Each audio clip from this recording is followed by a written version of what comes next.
अब नई संसद पर विपक्ष की सियासत को समझिए। प्रधानमंत्री ने नए संसद भवन का उद्घाटन किया। विपक्ष पूछ रहा है कि पीएम मोदी ने इसका उद्घाटन क्यों किया। विपक्ष का कहना है कि राष्ट्रपति को इसका उद्घाटन करना चाहिए था। सत्ता पक्ष का कहना है कि प्रधानमंत्री सरकार के कार्यपालिका का प्रमुख है, इसलिए उन्होंने किया। राष्ट्रपति के नाम पर विपक्ष सियासी विरोध जता रहा है। हालांकि जवाब में सत्ता पक्ष का कहना है कि पहले भी ऐसा होता रहा है। इंदिरा गांधी और राजीव गांधी ने पीएम रहते उद्घाटन किया था। संसद की लाइब्रेरी और एनेक्सी भवन का उद्घाटन उस वक्त किया गया था। यही नहीं, कई राज्यों में विधानसभा का उद्घाटन भी राज्यपाल से नहीं कराया गया है। ऐसे में सवाल उठता है कि क्या विपक्ष विरोध के नाम पर सियासी रोटी सेक रहा है। चलिए बढ़ते आगे। प्रधानमंत्री नरेंद्र मोदी ने नए संसद भवन का उद्घाटन किया। पीएम मोदी ने पूरे विधि विधान से इसका शुभारंभ किया। समारोह की शुरुआत पूजा से हुई। पीएम मोदी ने कहा कि आज पूरी दुनिया की नजर भारत पर है। मुक्त मातृभूमि को नवीन प्राण चाहिए, नवीन पर्व के लिए नवीन प्राण चाहिए। 28 मई 2023 140 करोड़ देशवासियों के लिए गर्व का पर्व है, जब दुनिया के सबसे बड़े लोकतंत्र के मंदिर की ग्रैंड ओपनिंग हुई।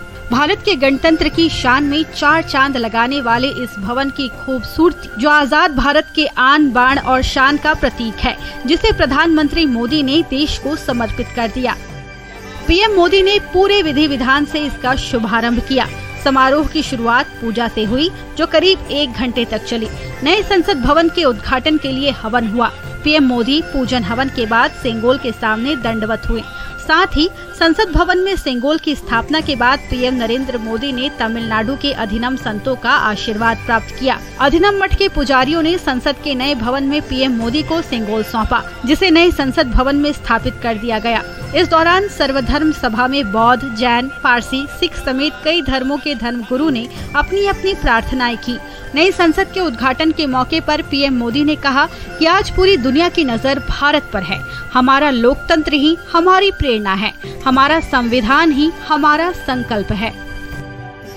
ये नया संसद भवन योजना को यथार्थ से, नीति को निर्माण से, इच्छा शक्ति को क्रिया शक्ति से, संकल्प को सिद्धि से जोड़ने वाली अहम कड़ी साबित होगा। ये मौका दुनिया के सबसे बड़े लोकतंत्र के लिए ऐतिहासिक है। भले ही इच्छा किसी और सरकार ने जताई हो, लेकिन उसे पूरा मोदी सरकार ने किया। अच्छा होता विरोध की राजनीति को छोड़कर सभी विपक्षी पार्टियों के नेता इस ऐतिहासिक पल के गवाह बनते। Bureau report, news 18। अब नई संसद के मायने समझिए। नई संसद पुरानी संसद से क्यों अलग है? तो आप सीधे तौर पर कह सकते हैं कि नया भवन ज्यादा बेहतर और हाईटेक है। देश की नई संसद में अखंड भारत का नक्शा बना है। अंबेडकर, सरदार पटेल, चाणक्य जैसी कई प्रतिमाओं को उकेरी गई है, जिसे देखकर देशवासियों को भारतीय संस्कृति पर गर्व हो। इस भवन में देश के अलग अलग हिस्सों की विविधताएं समाहित है। लोकसभा का आंतरिक हिस्सा राष्ट्रीय पक्षी मोर पर आधारित है, जबकि राज्यसभा का आंतरिक हिस्सा राष्ट्रीय फूल कमल पर आधारित है। संसद के परिसर में राष्ट्रीय वृक्ष बरगद भी है। आप कह सकते हैं कि नई संसद में देश की संस्कृति और गौरव का ध्यान रखा गया है।